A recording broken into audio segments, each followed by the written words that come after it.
Assalamualaikum warahmatullahi wabarakatuh.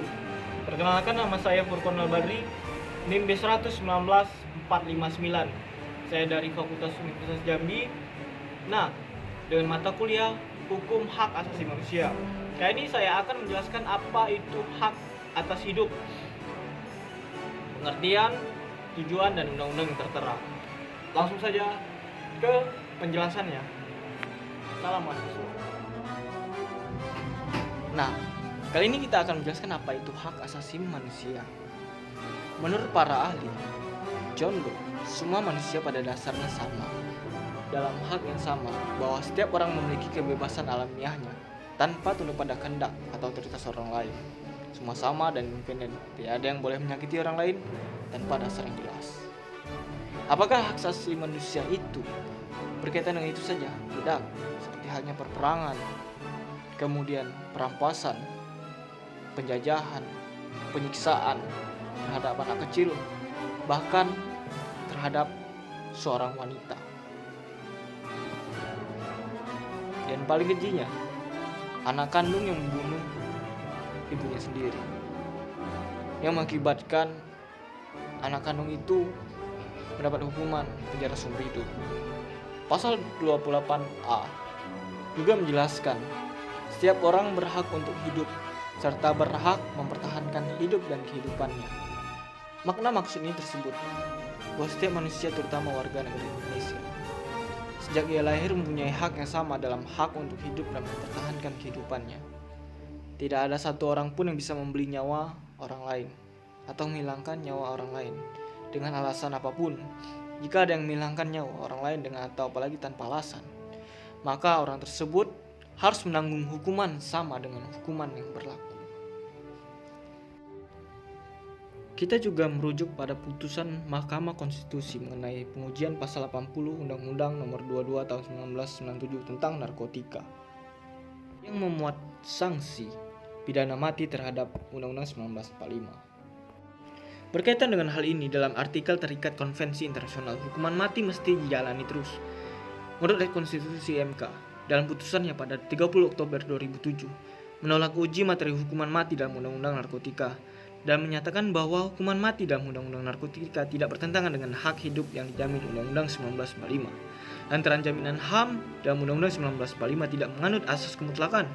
Menurut MK, hak asasi dan konstitusi mesti dipakai dengan menghargai dan menghormati hak asasi orang lain demi berlangsungnya ketertiban umum dan keadilan sosial. Dengan demikian, MK mengenai hak asasi manusia harus dibatasi dengan instrumen undang-undang, yakni hak untuk hidup dan tidak boleh dikurangi kecuali diputuskan oleh pengadilan. Terkait dengan hukuman mati, terdapat dua aliran besar yang menolak dan menyetujui.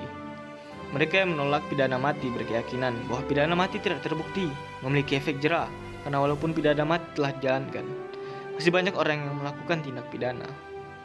Pidana mati menutup kemungkinan adanya koreksi jika terjadi kesalahan putusan pengadilan.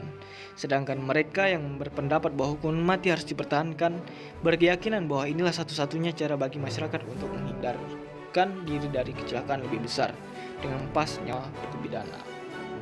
Ini adalah beberapa bentuk contoh bahwasanya hak atas untuk hidup itu sangat penting dan adanya pro dan kontra mengenai tindak pidana mati.